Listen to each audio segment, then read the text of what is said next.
people walking past that think we're crazy, but look how still it is. What is happening, guys? Today we did the coldest snorkel by far that we have done. The kids did absolutely amazing today. It was a test. We have a few winter swimming trips coming up, and we just wanted to kind of feel out what we needed to get the children in the water and them have a comfortable time. We did about an hour of diving today, which was crazy.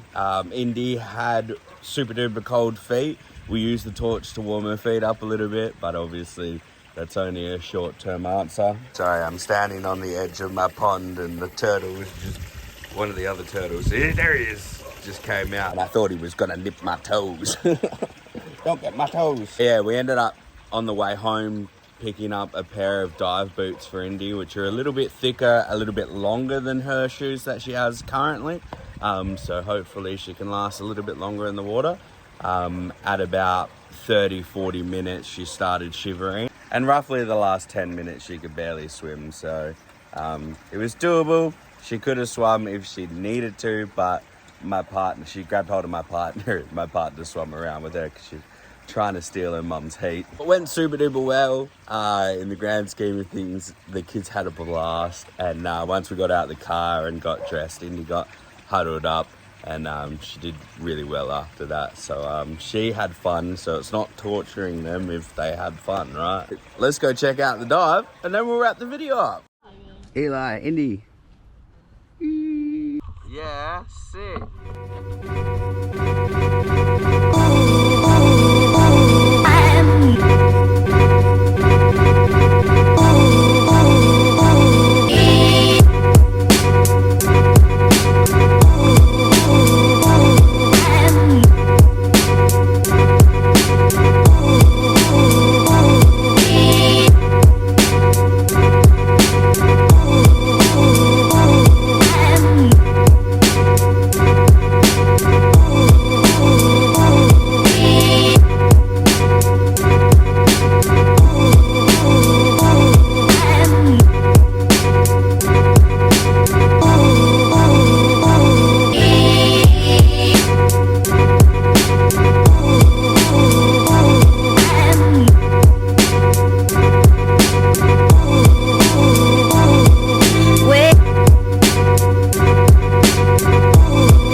Watch your head.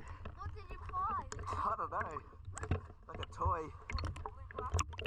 So we finished up the trip with a little bit of metal detecting in the shallower areas, just because that's something that Eli wanted to do, so I thought we'd let him do it, and told him he's going to carry it around the whole time if he wants to do it.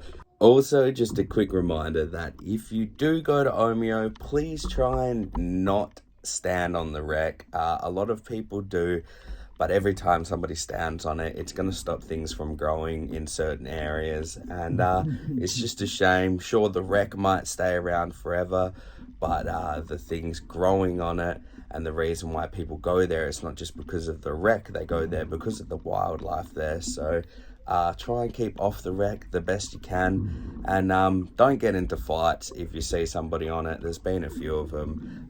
If people want to not respect it, then let them not respect it. Just make sure that you respect it. Alright guys, I'm gonna wrap the video up here. Take it easy, stay awesome, and remember, you can't fail if you try. See you later.